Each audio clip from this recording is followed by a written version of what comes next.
Come join Melissa and her guests on the Chats from the Blog Cabin podcast. From North Carolina, this podcast will have you feeling like you've known these folks for years. Listen in as they chat about life, culture, current events, and more, all with a special Southern flair. Curl up with your favorite beverage and get ready to be entertained. Tune in now for a unique experience that's fun and insightful. Hey, y'all. Welcome back to another episode of Chats from the Blog Cabin, the show where I virtually invite people into the blog cabin to chat about life. And today we're chatting about a book, and the author is with me, and the book is called Selected Misdemeanors. And all I could think of was like people getting tickets for things. And that's all I could think of when I saw the book, but it's totally not that. And so, Sue, welcome to the show. Before we get into your book, tell us a little about yourself. Thank you for having me, first of all. And this is really an honor to be able to talk to you. Yeah, so I obviously am a writer, and this is my eighth or ninth book. And I write mainly creative nonfiction, a little bit of poetry. I started out writing long, sort of full length memoirs. And then after that, I wrote two memoir in essay form. And then my newest book is, as you said, Selected Misdemeanors, essays at the mercy of the reader. And this book is a collection of flash, really short essays. In addition to writing, I also teach writing in an MFA program at Vermont College of Fine Arts, which I really love. I mean, I think that teaching and writing can really go together a lot. And right now I live in West Michigan, where it is snowing. But I know you're from the South, and I used to live in Rome, Georgia, just for that little connection there. Yeah, we actually had snow yesterday morning, but just like a little sprinkle, like a little, it was gone by lunchtime. I mean, just enough not enough to play in, but enough to say we had snow. Right. Well, we have like about 5 or 6 inches today. So yeah. Wow. Yeah. Yeah. So, what made you decide to get into writing and teach writing? Because I think that's important to know, because not everybody feels like they have that creative gene. Well, it's funny because it's more like one day I'd had several jobs after I graduated college, and I had a job at a historical preservation place, and I was living in Galveston, Texas at the time. And it's so weird because I don't really have a moment or a way to know, oh, I've got to be a writer. It's just like one day I just thought, I think I need to write. And it sort of came out of nowhere. It's like, I mean, I don't want to sound sort of woo woo, like, like I had a vision, but it sort of did come out of nowhere. But I actually started out writing fiction because back then creative nonfiction wasn't really a thing.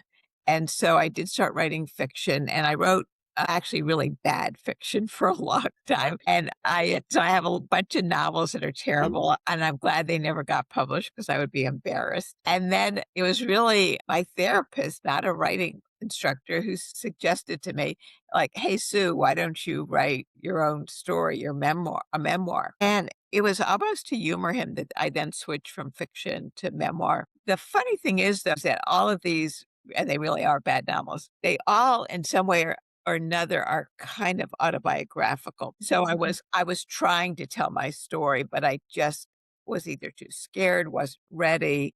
I don't know. It was just, I was sort of hiding behind this kind of cloak of fiction. But then, but like even in high school, I never wrote even like what you'd consider sort of bad poetry or anything. Like I never thought of myself as a writer. And it just, as I say, one day it sort of came to me. It's very weird. So, you say it's creative nonfiction, but I kept seeing a theme coming up in a lot of the essays that you wrote. Were they autobiographical? Was that what you were talking about when you were talking about your therapist told you to write your story? Yeah, I mean, creative nonfiction is writing about yourself, but artistically, it's not just like, like sort of this happened, then this happened. It's sort of taking your life and shaping it into art. So, so there are like fictional elements in terms of like condensed time, like you're not going to go on and on like every little thing that happened to you.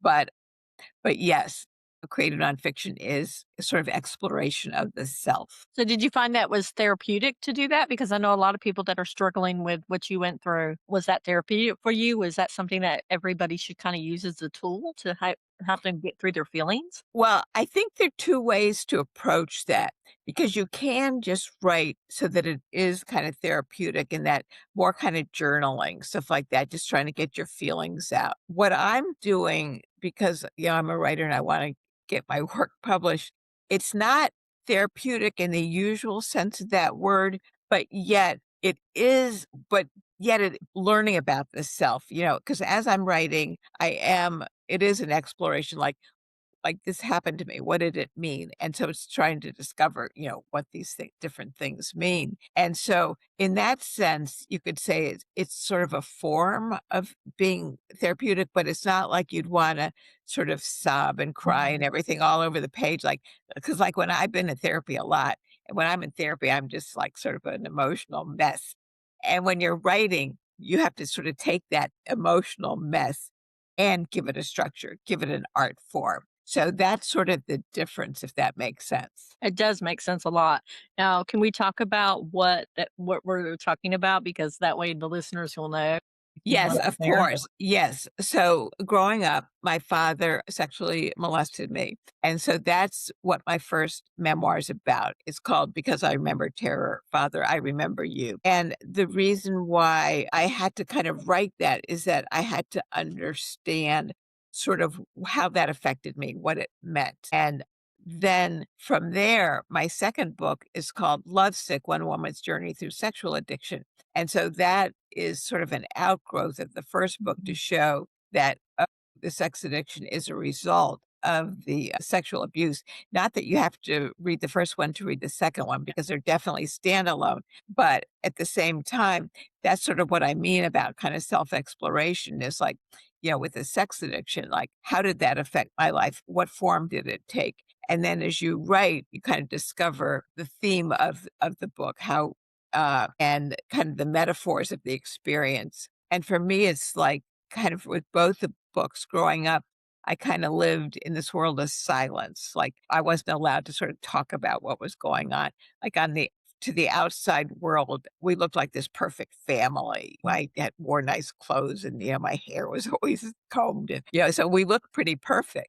But all of that was this sort of facade that hid what was really going on behind closed doors. So I sort of living this double life. And then in the second book, Lovesick, also showing sort of living a double life because on the outside, like I was married or I looked very, like Mhm. everything was in order and, nothing weird was going on, nothing strange. But yet I was acting out this addiction that basically nobody knew about because that's what addicts do. You do your addiction pretty much in secret. Mhm. So a lot of my writing has to do with kind of living this kind of double life. I love that. You wrote so beautifully though, because honestly, I heard it and I was like, did I hear that right? And then I went back and, because I listened to it, I have my Kindle talk to me so I can listen. So while I'm doing other things, I can, while you're here at the computer or something, you can hear. And then I also highlight too. And I was like, did I hear that right? So I had to go back and re listen. And I'm like, I heard it. And then it kept coming up throughout. And I'm like, you did it such a beautiful way. You didn't dwell on the actual all the information, the technicalities, you just mentioned it like in passing enough to know the readers know that, hey, this you've gone through this, but you're coming out the other side. And this is a way for you to how you dealt with it was to write and get those emotions out on the page, which I think is beautifully done. Thank you so much. That really means a lot. Yeah, exactly. In this new book, Selected Misdemeanors, it's not like with every book I have to start from scratch with my whole life story. It's really kind of a moving forward. Like each book kind of represents where I am now, kind of in my emotional journey in a way. And Selected Misdemeanors, it's kind of an ironic title, Mhm. and it's meant to be sort of ironic, and in that you know, the selective misdemeanors. aren't like I've never served jail time. Like the misdemeanors aren't, Um, like anything that would be end up in a court of law or anything like that. They're really emotional misdemeanors and part of my sort of recovery from my childhood. But I write about it, as I say, it's a collection of flash pieces, which means that they're very short. So like in mhm. this book, there's 71 uh, essays. So, each, as I say, is quite short. And it's sort of looking at these little sort of snippets of life that yet still can sort of shed light on myself, the narrator, myself, my interiority. Yeah, I love that because when I first picked up the book, when I first saw the book and it says selected misdemeanors, my dad was a cop. So I actually thought it was going to be a whole bunch of like faces that are really funny. And then I'm like, this is not at all what it's about.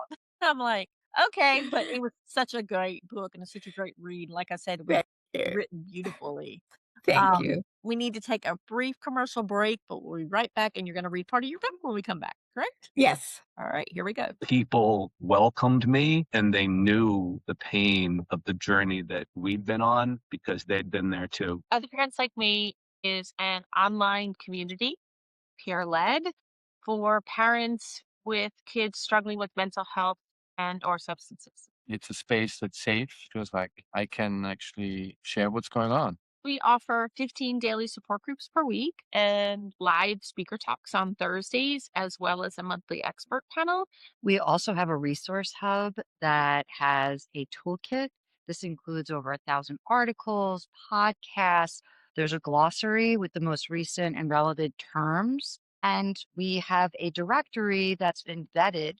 Feeling when we're sitting in a meeting and I'm telling my story and I see others shaking their head, tears falling. They understand this roller coaster and they're along for the ride. In a world full of chaos, she chose to anchor her story in hope. Through storms and silence, she found strength.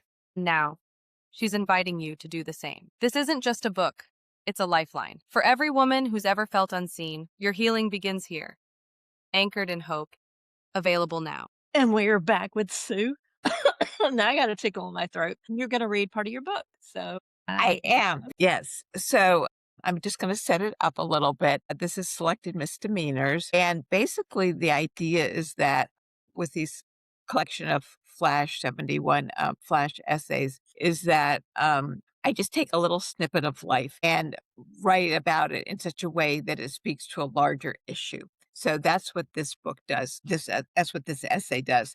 It's called Harbor Lights, and I'll read it, and then we can maybe talk about it a little bit to sort of shed more light on it. Okay, Harbor Lights. Gravel grits my sweaty palms. My older sister and I walk on our hands outside the gate of our house atop Blackbeard's Hill on St. Thomas. The contest is to see who first reaches the mostly ruined Blackbeard's castle. Once I cross the limestone road, my hands tangle in overgrown weeds and fever grass. My upside-down sister wears khaki shorts and a wrinkled white shirt. I wear red, white, blue checked shorts and a color-coordinated halter top. This tomboy sister of mine is winning, as always. I only agreed to her challenge so she will play with me. Otherwise, she's off someplace as far as the island allows. My arms tire. I stagger,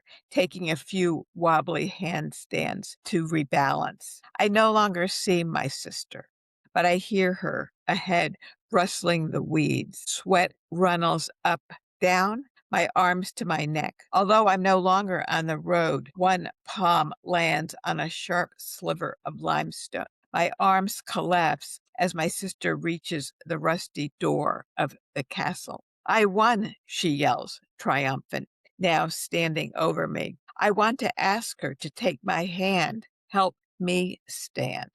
I don't, because she won't. She either pretends she doesn't love me or really doesn't. There's probably a difference. I look up at her. Her face is lost in a sheen of tropical light. A drop of her sweat lands on me, warm and salty as the sea, yet feels as distant as the horizon.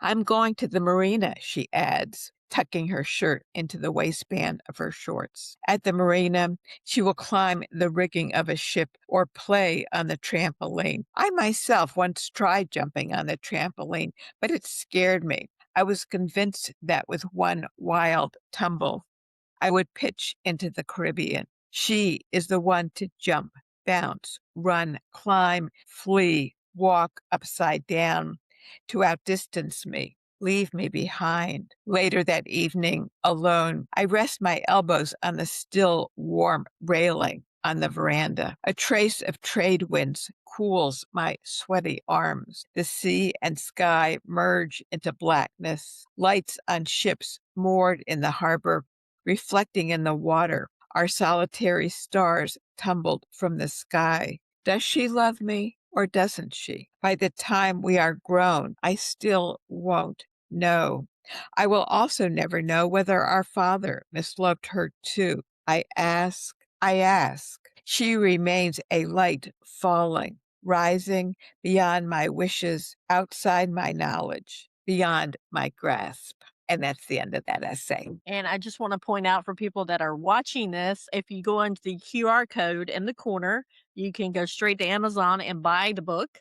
And that's one of the things that StreamYard I love has done. So that's easier. I'll also show the link too as well. But I just want to make that pointed out. I forget to point that out to people. So let's talk about Upside Down Sister. What is that? What does that mean? Because that's one of the things that your publicist actually sent me. And I was like, ooh, that's something I want to get into. But now that you've read that, go for it. Good. Yes. Thank you. So before I was talking about sort of this idea of metaphor, that when we're taking our sort of messy lives and turning it into art, that's what we have to search for, is what is the metaphoric meaning? So for example, if I just said to you, hey, Melissa, when my sister and I were kids, we used to walk upside down on our hands, and it was sort of a game, and she usually won, and that was that. So you would say, oh, well, that's sort of interesting. But basically, write that or to read it, boring. So by describing my sister, we're walking on our hands, so we are upside down, but describing her as sort of my upside down sister, what I'm really saying is that the love is upside down. Because my sister, if she did love me, she didn't know how to show it. I mean, she still doesn't. It's really like one of the saddest parts of my life. She's just very withdrawn. And so by describing her as an upside down sister, that image becomes a metaphor for upside down love that is not, given freely or wholly. And the reason why it becomes a metaphor is because while, say, growing up, you might not have had this game where you walked upside down in your hands with a sister or with anybody, so you would not maybe be able to relate to that surface story. What you can probably relate to is this idea of sort of upside down love, because at some point or another, we all have had, or most of us, I would think, had some sort of love that did not feel really pure or whole or as loving as we would want it to be. So that's what the metaphor that it comes into play in creative nonfiction. I love that. I love the fact that you talk about something that you guys did all the time, but then you turned it into such a way that you're showing, she didn't love me like I wanted her to love me, and her capacity to love wasn't there as I wanted. Like my capacity was so much further. I love how you use that. Thank you. That really means a lot. Too, I mean, I think so, as you could tell when I was reading the essay, it was very short. It didn't take very much time. And that's sort of the beauty of this flash form, which just means brief or short, in that the outside of the essay is very short, the structure is very short. But then when you open it up, sort of metaphorically, sort of a whole universe can be revealed, like this whole idea of love or not love, or how much love, and how do people show love and how they don't. So you take this small structure that looks like it's just going to be, just a few minutes to read, but it has to mean more than that when you actually do kind of crack that surface and open it up and look at it. Is your sister still alive? She is, yeah. Has she read your book? I doubt it. I doubt it. I mean, I sort of wish she would, because I even thought about just Xeroxing that one essay and sending it to her. But, she, as you know, you can't change anybody. And if you asked her, hey, her nickname is Kiki. "Hey, Kiki, do you love, your sister?" She'll say, "Oh, yeah, I really love her." Like, she thinks she does. It's just that it's not, and to her, given her capacity or inability to love, Mhm. she does love me in her own way, but as I say, it's upside down. It's not the way that she feel like, love should be shown you. I totally 100% get that. I have a sister just like that, so I get where you're coming from. Yeah. Yeah. What made you decide to write this in such a way, these essays? Why did you decide instead of doing the memoirs and doing the bad fiction as you wrote, as you said, and poetry, you decided to make it into like little essays? Couple of reasons. One is that I had never tried this form before. So, as I evolve as a writer, I don't want to keep repeating or doing the same thing. So thought this was a challenge for me. Could I sort of put together a book that would hold together thematically by writing just these very short pieces? So part of it was a challenge and just as a writer. But probably the deeper meaning or sort of insight I had is that so I'd written about like these large issues, like recovering from child sexual abuse or recovering from sex addiction, that needed like 250 pages or something of this long narrative arc. And but yet, when you think about it, probably the majority of life is what happens between these big events. You just take any given day. How much happens in any given day? It's a lot of time, right? And so but yet it can be meaningful. And so I wanted to find the meaning in these sort of smaller moments of time. Just take something as ordinary as walking on your hands with your sister. Could I make that into sort of a fully realized essay, into something that would resonate with other readers? So it was really like, think about all this time that we have, and why not try to write about it and see what happens? And I just really wanted to try and see if I could pull that off, and hopefully, if you like the book, I did. Yeah, but what made you what decisions went into putting what things like, for instance, the Upside Down Sister, you knew that you wanted to write about that, but what decisions did you make to find the ordinary things? Did you have to do a lot of reflecting to try to come up with the ordinary to write in the essays to make it more of a metaphor? Well, yes, but what's interesting is that it's the writing itself that prompts it. Like, if I'm just sitting around thinking, "Oh, what should I write next? Or should I do this, that?" Mhm. My brain's blank. And Mhm. so I start sort of well, first of all, I'm a very obsessive person, which is good for a writer. So I write my obsessions. And so just kind of started off with, one essay that, I kind of start with an image usually. The first essay in the book is sort of about this magician that I saw when I was a little kid growing up in St. Thomas. I was just obsessed with this magician, and I wanted to be his kind of chosen to help be his assistant on stage, and I was. So I just kind of started there. But then once you're writing, one piece prompts another piece, prompts another piece. I mean, it is kind of magical and sort of mystical in that way, and kind of cool also in that, as I say, if I'm just sitting around, I got nothing. But if I start writing, if I get like one image, then that one image, like say this image of this magician or the image of my sister and myself walking on our hands, that one image, it's sort of like a portal that allows me to, like, enter into a moment in time. It's really, so it's not like I had a vision for this whole book at the beginning. I mean, not at all. This isn't even the original title. It's gone through, like, 10 titles or something as things sort of shifted. But it's just the more you write, the more is there to write, which is the sort of the cool thing. Yeah, a lot of authors that I've interviewed have said that they thought they knew where their book was going, but then when they started writing it, it went totally different. Like their characters started speaking to them, like, no, no, no, no. Like they literally had to sit down. Matter of fact, I interviewed someone, she wrote the book Groomed, and she talked about a friend of hers that it was a fictionalized version of it, but of a friend of hers who was a young man who was groomed when he was younger to be involved with this older woman, and you wouldn't think about a man being groomed for such a thing. You only think about Right. women. That's right. And she did it in such a way that it was so beautiful, but she's like even her friend was like, "Where did you come up with this idea? When did you come up with this idea?" And she had a twist at the end, and she's like, "I don't know, I just started writing it, and it just started coming out." Well, that's really it. It's like, when you're a writer, it's really important not to predetermine what you're going to say or how something's going to end. Want to, because if you predetermine, that kind of sticks you into a box and you can't get out of it.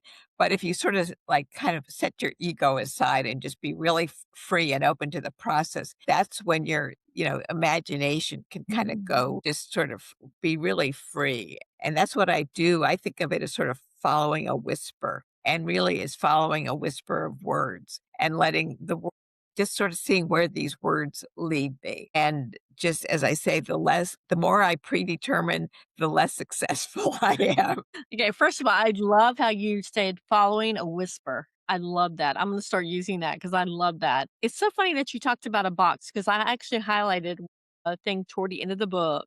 And you talk about a house. That windowless house seems to be more less marked than a house lacking windows, just like the box feels like more or less than an empty gift. I never, over the years, place any tangible mementos inside. Isn't it really designed to hoard memories or maybe words that create them? This faded box on my desk is now broken. The drawer won't close. After all these years, the interior spring mechanism has snapped. My own interior spring mechanism also over time snapped. Not a bad thing. If I hadn't broken open, I would have released a trove of memory words inside. And I love that because I'm a very visual person, so I could actually see that box. And I'm like, I love that. Well, thank you. And that's ironic because that was my second choice. I was thinking of reading the whole essay is a little bit too long, but I was thinking of reading just those sections. But that sort of shows kind of the arc of this book a little bit. Is that that's the second to last essay, and so sort of towards the end, that's what I, as the narrator, came to realize that you know, all of these words that I had sort of hoarded them in a way. And even though this memory box, it was just like this little present from my father that you're supposed to put trinkets in or something. And I never put any trinkets in it.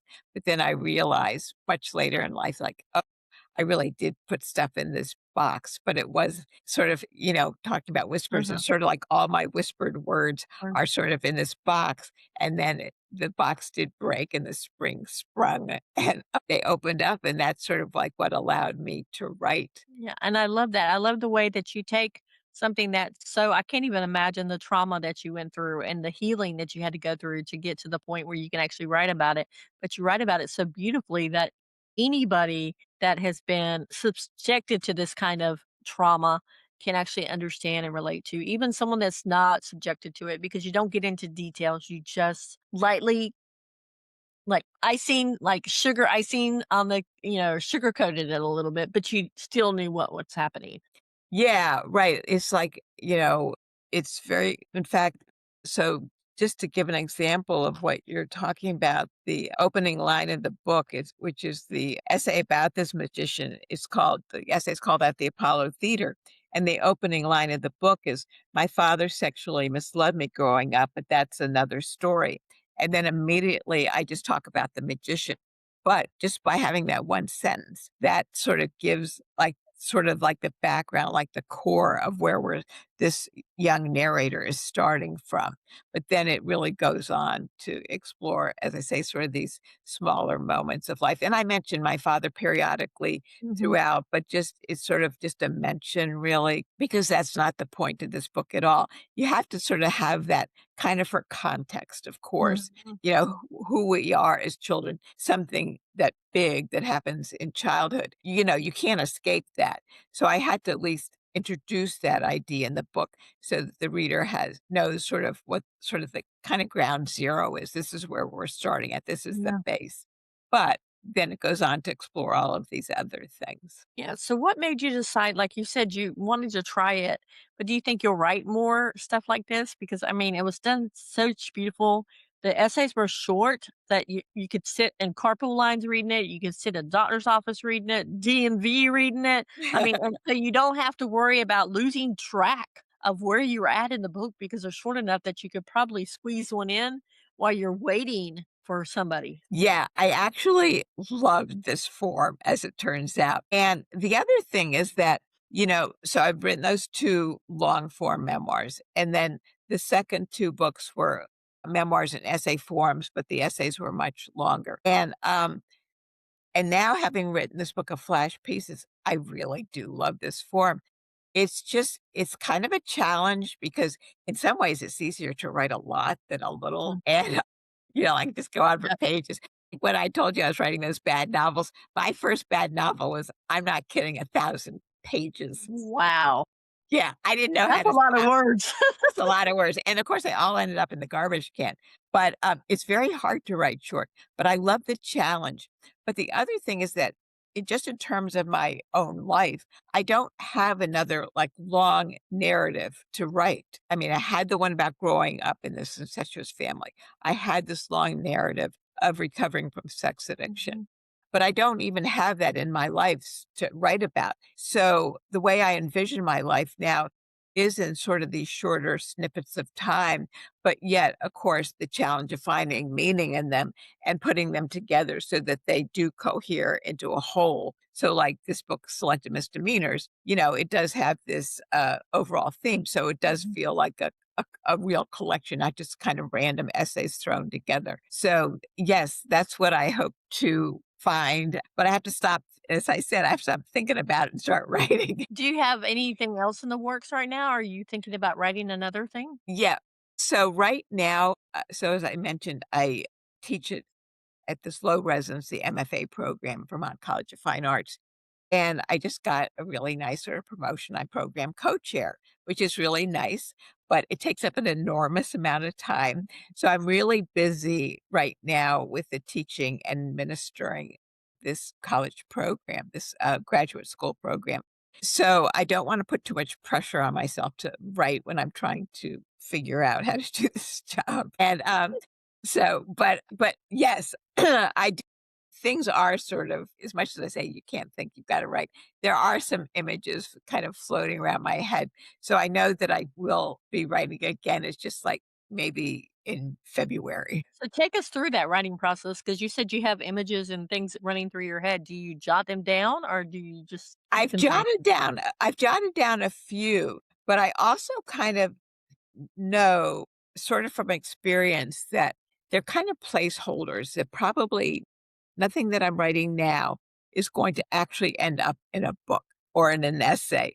Probably, but yet it's important to write them down because my guess is that they're going to lead me to what I really want to say. Like my thought process once I actually set aside thinking about teaching for a while and can focus on writing, that what I'm jotting down now is going to lead me to what I really mean to write about.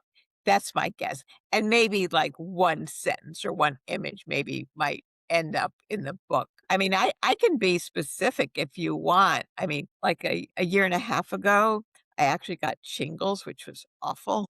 I know. I mean, I'd been vaccinated against it and the whole thing. I still got it. But anyway, and so I'm not going to really write about the shingles itself in like any kind of gory details because nobody wants to hear about it. Yeah. It was just bad. It's sort of that kind of acute physical pain. What does that? So this is sort of where my thought process is going. What does that acute physical pain mean? And how does that kind of translate emotionally? Like, how do you, it's sort of like the mind body thing. Like, how do those two sort of fit together? That's something that I sort of want to try to explore. And then once I started recovering, I took horseback riding lessons, which is totally not me. That is, and it's so funny. My sister is the horse person. She loves horses. She rides horses. My upside down sister, she's very physically active. I hate exercise. I never exercise. And so it was so unlike me to go take horseback riding lessons. But yet something drew me. I just had this vision. I had to go do it. And it was sort of part of reclaiming my body after this shingles thing. And so somehow this is all going to end up in something. I I hope love that. I personally have never had shingles, but I have a friend of mine who it seems like she's been vaccinated as well, but it seems like every time it turns around, she has shingles. It just shows up. I mean, she's had I've known her since, oh my gosh, for 15 years, and it seems like every year she gets them. Oh my God, that is so awful. Yeah, no, it's terrible. It really is. Somehow, yeah, so it's something to do with his mind, body, and physical pain, emotional pain. I'm not sure where it's going. I hope that wasn't too abstract for you. No, honestly, I think it probably would go with empathy for people that actually have dealing with disease or, something that people can't see inside. They're dealing with it inside, but it physically doesn't manifest physically. I know, The I know. silent diseases. Absolutely. Yeah, exactly. Yeah, so that's just sort of what is kind of floating around in my head. And I think at some point, some version of what I just told you, some version of that is going to end up on a piece of paper. I know that some version of that is going to hold up a piece of paper. Now I want to go back and talk about what you said was bad fiction because I wrote it down at the very beginning. I'm like, you talked about bad fiction. So what did you consider to be bad fiction? Because it could have been actually good work and you not realize it and you just threw it in the garbage. I'll tell you, no, it was. So here's what I mean by why it was bad for me is that the voice of it, like, I could write okay. The writing itself was all right, but I really did not have an emotionally authentic voice. And the reason why I did not have an emotionally authentic voice is because I was trying to write about what had really happened to me as fiction. And so it was very forced and it sounded forced and it did not it was just it's embarrassingly bad. And yet but yet but I don't regret having written it. I mean, I spent maybe, I don't know, close to 10 years writing this bad fiction. I don't regret a day of it because every time I wrote, I still was learning how to write. It was like I was paying my dues. Artists have to pay their dues. You have to work hard before you get successful. So I was paying my dues. I was learning how to write. Plus, I was getting closer and closer to having the courage to put the bad fiction aside and write a memoir, write my true story. And that's what it took for me to get there. And so I just consider that part of the journey and I don't regret it. It's just that's what I had to do to become who I am now. Yeah. Do you ever regret though throwing them in the trash because you never know? Might have had something that you were like, oh, I could have worked off on that one. No, I don't. And I still might have one, although I've moved so much, I don't even know where. I might have one. I think I wrote like maybe 4 or 5 of these novels, and I know the first one's in the garbage, that 1,000 page one. I mean, like, if you move around, you're not gonna carry these 1,000-page book, right? So and I may have one floating around, but I'm almost, like, would be afraid to look at it. Maybe I'll send it to you. You look at it and tell me. Okay. That sounds good. Plus, too, you can also look back and see how much you've grown as a writer, too, because I think Yeah. that's important to look at the growth. Yes, and that actually would be, it'd be interesting because as I say, I teach. It'd be interesting to show my students some of my early work so they won't feel discouraged. No, because a lot of people see like the finished product. They don't see the very start and how things were not that pretty and only see like the ending. And they're like, no, no, no, you got to go back and look. And I went through these steps and everything. Exactly, exactly. Like her first book was just published and it's wonderful. Well, that probably wasn't the first book. Yeah, every writer has quite a few rough drafts, like either in the garbage or in a drawer somewhere. Because when my first book was Because I Remember Terror, Father, I Remember You. And that was about growing up in this family. So that was my first published book. And, people thought, gosh, she's a really good writer and all of that. But, nobody knows, okay, but she had spent 10 years getting there. I love that. I hate that our time is almost up because I'm Oh. really enjoying this conversation. I want to invite you back to come on and Thank talk you. about anything. I mean, because honestly, I think this is such a great conversation. Thank But you. I know we've hit on a lot of topics. I'm going to give you the floor right now. And is there anything that you either want to reiterate of something that we talked about or something that we didn't get to that you want to talk about? The floor is yours. Thank you. Yeah, I think what I'd really like to say is that if you're listening to this and wonder, if you have a story or you're worried that your story isn't important or you're worried that you don't have the courage to write it, I really want to say that we all do have a voice. We all have a story. We all have a narrative. And if you don't write your story or your narrative, then nobody else will. And then it's lost forever. And think how sad that is. So if you're thinking about writing or just maybe even close to thinking about it, just try it because it's so rewarding. And just know too that just if you write doesn't mean you have to publish it. That's your choice. The most important thing is to get it down on paper. So give it a shot and see, because as I say, we all have a story to tell. We all have a narrative. And just so you know, my website is SueWilliamSilverman.com. That's all one word. And my contact information is there. I'm also on Facebook and Instagram, Sue William Silverman. And feel free to reach out if you like. And, I wish you all the best. And you also have a YouTube as well, correct? Yes. So what do you talk about on YouTube? Well, actually, it's nothing that I generate. It's really just my interviews, like my podcast, but I've actually have not generated anything from scratch myself. It's sort of like, actually, until you mentioned it, it never occurred to me to do that, which is so funny. So it's just my interviews kind of end up there. But yeah, maybe I should do something on YouTube myself. I'll think about that. I think you should. I think maybe even just if you're sitting down and doing a 1 minute read on one of your essays and record yourself doing that and then post it. I think it'll generate more people talking, and you can just put like a little question on it because I think more people are going to resonate with that. Thank you. Yeah, I'll do that. Thank you. So our time is up. Sue, thank you so much for coming on and for sharing your heart. Thank you so much for having me. I've just loved talking to you. It's really been wonderful. So thank you. I'm really honored to be part of your podcast. Thank you, Sue.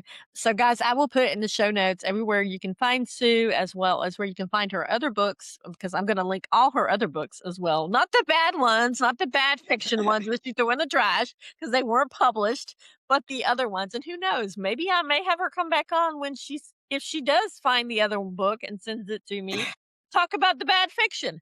Who knows? There you go. It's all about perspective, correct, Sue? That's right. That's right. Okay. So until next time, guys. Bye. Well, friends, that's it for today's chat here in the Blog Cabin. I hope something we shared sparked a thought, warmed your heart, or gave you a little encouragement for your journey. If you enjoyed today's episode, do me a favor. Make sure you're subscribed so you never miss a new conversation.